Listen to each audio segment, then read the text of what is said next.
Hello students, आज मैं आपके लिए लेके आई हूँ आपकी 9th क्लास की एनसीईआरटी बुक बिहाइव से चैप्टर नंबर 1। अगर आपने अभी तक मेरे चैनल को सब्सक्राइब नहीं किया है तो सबसे पहले जाके चैनल को सब्सक्राइब करें, जिससे आने वाले अपकमिंग जितने भी मेरे वीडियोज़ हैं वो आपको ईजिली मिल सके और विद ईजी एग्जाम्पल मिल सके।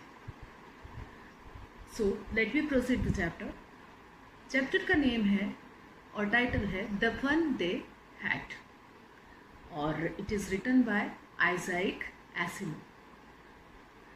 आइजैक एसिमोव जो है वो साइंस और फिक्शन से रिलेटेड राइटिंग्स लिखते थे, और ये जो हमारा चैप्टर है, इस चैप्टर में भी कहीं ना कहीं हम साइंस से रिलेटेड प्रोज को पढ़ेंगे। ये चैप्टर बहुत इंटरेस्टिंग है। इस चैप्टर में 2 कैरेक्टर्स हैं, एक गर्ल है जो कि 11 इयर्स की है और एक बॉय है जो 13 इयर्स का है। और ये चैप्टर प्लेस होता है 2157 मीन्स 2157 ईयर।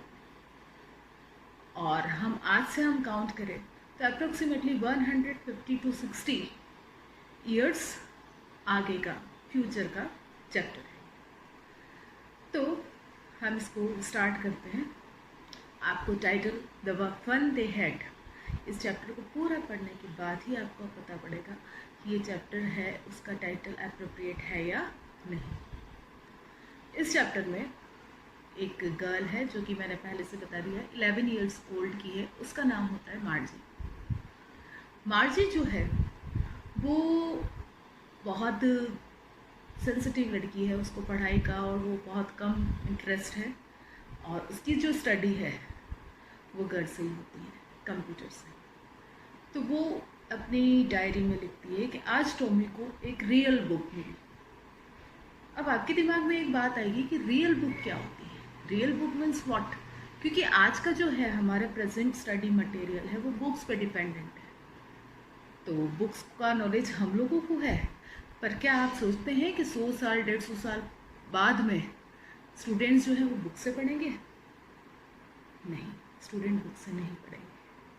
आज भी आप लोगों के पास बहुत सारे ऐसे ऑप्शंस हैं स्टडी के, जिससे आप लोग घर बैठे ही पढ़ाई कर सकते हैं। जैसे यूट्यूब से हमारे जैसे टीचर्स पढ़ा रहे हैं, या फिर आपको ऑनलाइन भी सारे मटेरियल मिल जाते हैं।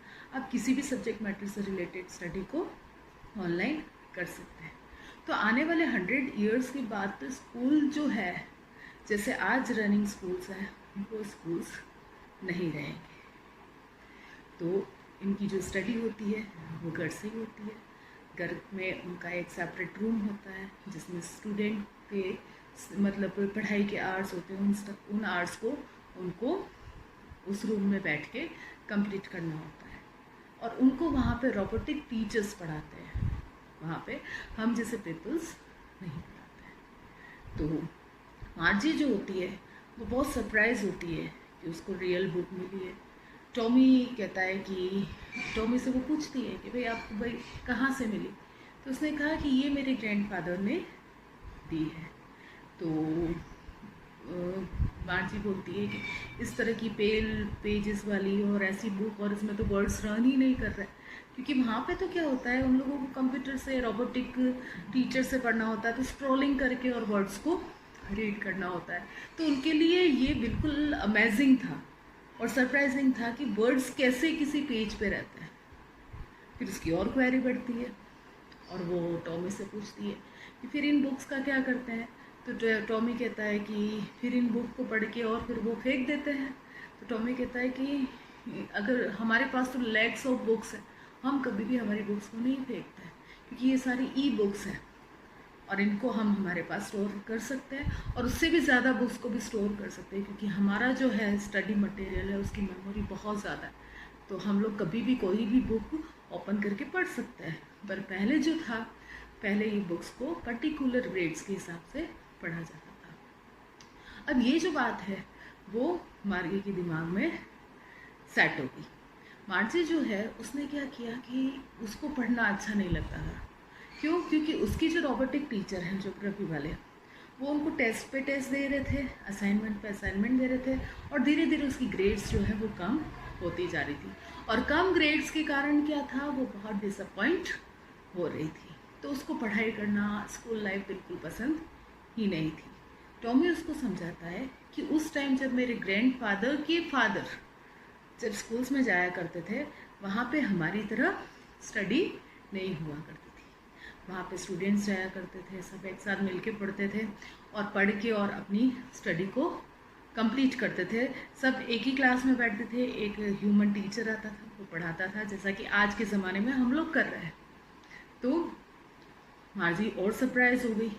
वो कहते हैं कि मेरी मदर ने मुझे कहा था कि जो कंप्यूटर में जो रोबोटिक टीचर्स होते हैं उनको हर स्टूडेंट की ब्रेन के अकॉर्डिंग और उनकी एज के अकॉर्डिंग सेट करके और फिर उनको सिलेबस दिया जाता है और पढ़ाया जाता है। तो वहाँ पे एक टीचर इतने सारे स्टूडेंट को कैसे हैंडल करता होगा। तो उसकी क्यूरियोसिटी और ज़्यादा बढ़ गई। इतनी देर में उसकी मार्गी की मदर ने मार्गी को बुलाया। एक्चुअली मार्गी को आप मार्गी भी बोल सकते हैं और मार्जी भी बोल सकते हैं, तो डिपेंड्स ऑन यू है कि आप उसको किस नेम से प्रोनाउंस करें। तो उसकी मदर ने बुलाया कि आपका स्कूल का टाइम स्टार्ट हो गया है, अब आप जल्दी से आ जाइए। अब यहाँ पे एज यूजुअल टॉमी का भी स्कूल टाइमिंग स्टार्ट हो गया, तो टॉमी भी चला गया। अब जैसे ही वो गई अपने रूम में, उसके घर में ही उसके बेडरूम के पास ही उसकी स्टडी रूम था। उस स्टडी रूम में रोबोटिक टीचर्स आ गए और टीचर्स ने स्टडी कराना स्टार्ट कर दिया।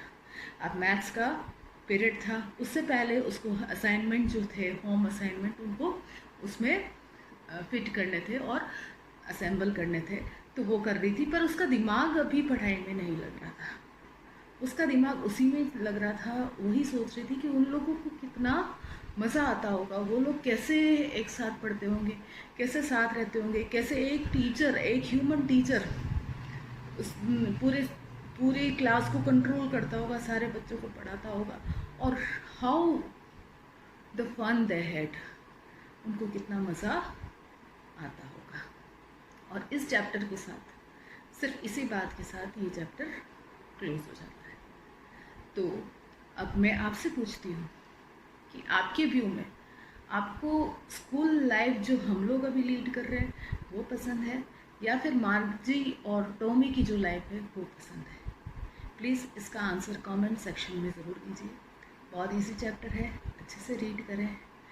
Stay home, stay healthy and be safe. और अभी तक आपने सब्सक्राइब नहीं किया है चैनल, तो like, share and subscribe my channel.